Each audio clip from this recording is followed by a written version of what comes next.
അസ്സലാമലൈക്കും, welcome back. ഇന്നത്തേത് breakfast and evening snacks ആണ് കാണിക്കുന്നത്. സിമ്പിളാണ്, ഹെൽത്തിയാണ്, ടേസ്റ്റിയാണ്. അപ്പോൾ നിമിഷങ്ങൾക്കകം ഇതുണ്ടാക്കിയെടുക്കാൻ വേണ്ടിയിട്ട് പറ്റും. അപ്പോൾ വീഡിയോ എല്ലാവരും ഒന്ന് കണ്ടു നോക്കുക. കണ്ട് ഇഷ്ടമാവുകയാണെങ്കിൽ ലൈക്ക് ചെയ്യാനും സബ്സ്ക്രൈബ് ചെയ്യാനും അതുപോലെ തന്നെ ഷെയർ ചെയ്യാനൊന്നും മറന്നു പോകരുത്. അപ്പോൾ നമുക്ക് ഈ വീഡിയോയിലേക്ക് പോവാം. അപ്പോൾ അതിന് വേണ്ടിയിട്ട് ഞാൻ 2 പൊട്ടൂറ്റി എടുത്തിട്ടുണ്ട്. ഒന്ന് വലുതാണ്, ഒന്ന് ചെറുത് എടുത്തിട്ടുണ്ട്. ഇനിയിപ്പോൾ അതിൻ്റെ തോലൊക്കെ ഒന്ന് ഒഴിവാക്കിയിട്ട് നമുക്ക് ഇതൊന്ന് കട്ട് ചെയ്തിട്ടെടുക്കാം.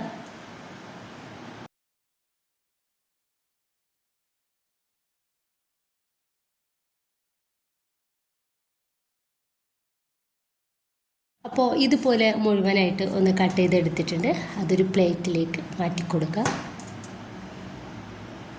ഇനിയിപ്പോൾ വളരെ തിന്നായിട്ട് തന്നെ നമുക്ക് ഇതൊന്ന് കട്ടാക്കി എടുക്കണം.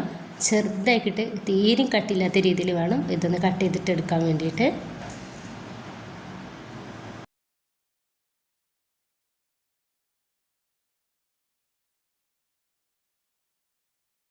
ഇപ്പോൾ ഇതുപോലെ ഞാൻ നീളത്തിൽ തീരെയും കട്ടില്ലാത്ത രീതിയിൽ ഒന്ന് കട്ടാക്കി എടുത്തിട്ടുണ്ട്.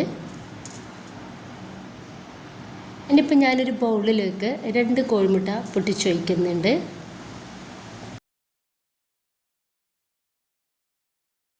ഇപ്പോൾ ഇതിലോട്ട് 2 ടേബിൾ സ്പൂണ് മൈദയാണ് ചേർത്ത് കൊടുക്കുന്നത്. 1 ടീസ്പൂണ് കുരുമുളക് പൊടിയും ഇതിലോട്ട് ആവശ്യത്തിനുള്ള ഉപ്പും 1/2 ടീസ്പൂണ് മഞ്ഞൾപ്പൊടി കൂടി ചേർത്ത് കൊടുത്തിട്ട് നന്നായിട്ട് ഒന്ന് മിക്സ് ആക്കി എടുക്കുക.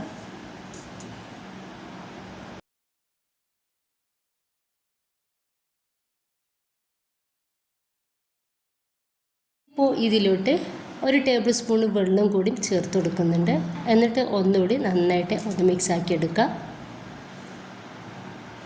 ഇപ്പോൾ ഇതിലേക്ക് നമ്മൾ കട്ട് ചെയ്ത് വെച്ചിട്ടുള്ള ആ ഒരു ഉരുളക്കിഴങ്ങ് മുഴുവനായിട്ട് ഇതിലേക്ക് ഇട്ട് കൊടുക്കുക. എന്നിട്ട് നന്നായിട്ട് ഒന്ന് മിക്സ് ആക്കി കൊടുക്കുക. ഈ ഒരു കോഴിമുട്ടയും അതുപോലെ ഇത് എല്ലാതും കൂടി നമുക്ക് നന്നായിട്ടൊന്ന് മിക്സ് ആയിട്ട് കിട്ടണം.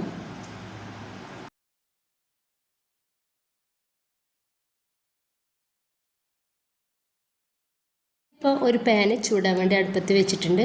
അതിലേക്ക് കുറച്ച് വെളിച്ചെണ്ണ ഇതുപോലെ ഒന്ന് തേച്ച് കൊടുക്കുന്നുണ്ട്.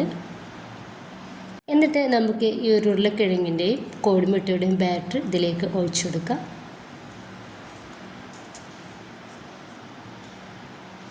എന്നിട്ട് ഇതുപോലെ ടീസ്പൂൺ വെച്ചിട്ട് എല്ലായിടത്തും നന്നായിട്ട് തന്നെ ഒന്ന് റെഡിയാക്കി കൊടുക്കുക.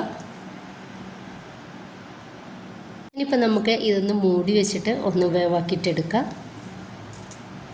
ഒരു 2 മിനിറ്റ് കഴിഞ്ഞ സമയത്ത് ഞാൻ മൂടി ഒന്ന് തുറന്നിട്ടുണ്ട്. ഇനിയിപ്പോൾ നമുക്ക് ഇതൊന്ന് മറിച്ചിട്ട് കൊടുക്കാം.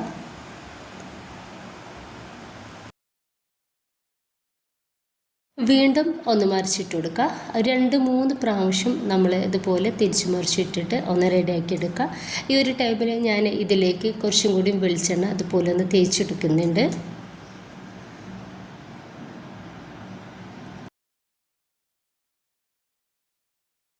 ഇനി 1-2 മിനിറ്റ് നമുക്ക് ഇതൊന്ന് മൂടി വെക്കാം. ആ ഒരു സമയമാകുമ്പോഴേക്കും ഇതൊന്ന് വേവായിട്ട് കിട്ടും. അപ്പോൾ ഇത് കറക്റ്റ് വേവായിട്ടുണ്ട്. ഇനിയിപ്പോൾ നമുക്ക് പാനിൽ നിന്നും ഒരു പാത്രത്തിലേക്ക് ഇതൊന്ന് മാറ്റി കൊടുക്കാം.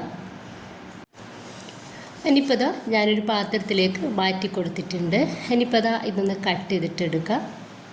വളരെ സിമ്പിളാണ്, ഹെൽത്തിയാണ്. ഇത് നമുക്ക് ബ്രേക്ക്ഫാസ്റ്റായും ഈവനിങ് സ്നാക്സായും ഡിന്നറായിട്ടും ഒക്കെ യൂസ് ചെയ്യാവുന്നതാണ്. എല്ലാവരും ട്രൈ ചെയ്ത് നോക്കുക. ഇഷ്ടപ്പെട്ടാൽ എല്ലാ സപ്പോർട്ടും ഉണ്ടാവും ഇൻഷാ അല്ലാഹ്. ഓക്കെ.